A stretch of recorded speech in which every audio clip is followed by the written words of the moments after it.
जय श्री कृष्णा। बैसाख मास आप सभी की समस्त मनोकामनाएं परिपूर्ण करने वाला मास है। यह भगवान नारायण को समर्पित मास है।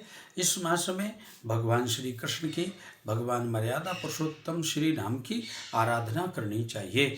बैसाख मास में यज्ञ करना चाहिए। जप, तप, तितिक्षा, करुणा, दया एवं संतुष्टि के साथ अपने आराध्य के अर्चा विग्रह का नित्य पूजन करना चाहिए। बैसाख मास में सुगंधित जल के साथ भगवान का नित्य अभिषेक करें।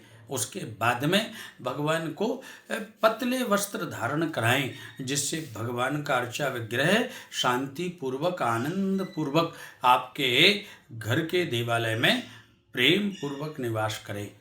भगवान के इस दिव्य विग्रह, अर्चा विग्रह का श्रृंगार करें, पुष्पों से सुसज्जित करें तथा समय समय पर भगवान को पंखा करके भगवान की सेवा करें।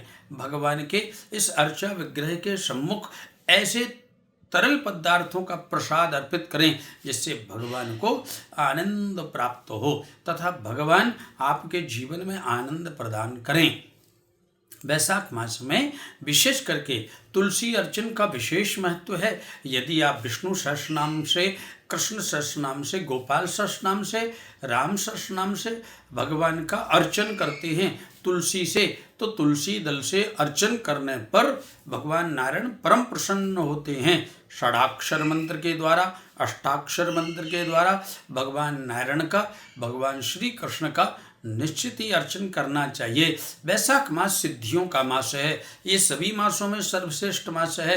बैसाख मास में यदि आप वृंदावन की परिक्रमा करते हैं तो आपके समस्त पापों का शमन हो जाता है। आपके ऊपर भगवान बालकृष्ण लाल प्रभु अनन्य कृपा करते हैं। यदि आप गिरिराज महाराज की परिक्रमा करते हैं तो निश्चित ही आपको भगवान के दिव्य साकार स्वरूप के दर्शन का सौभाग्य प्राप्त हो सकता है।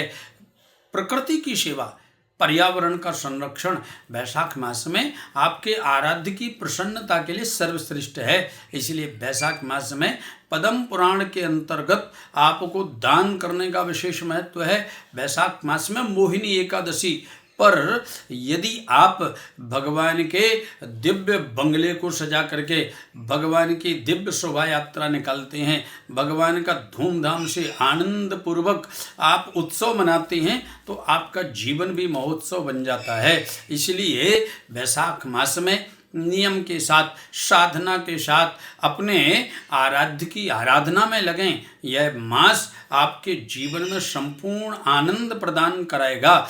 सांसारिक वस्तुएं आपको सुख देंगी, लेकिन परब्रह्म की दिव्य सन्निधि आपको आनंद प्रदान करेगी। जय श्री कृष्ण।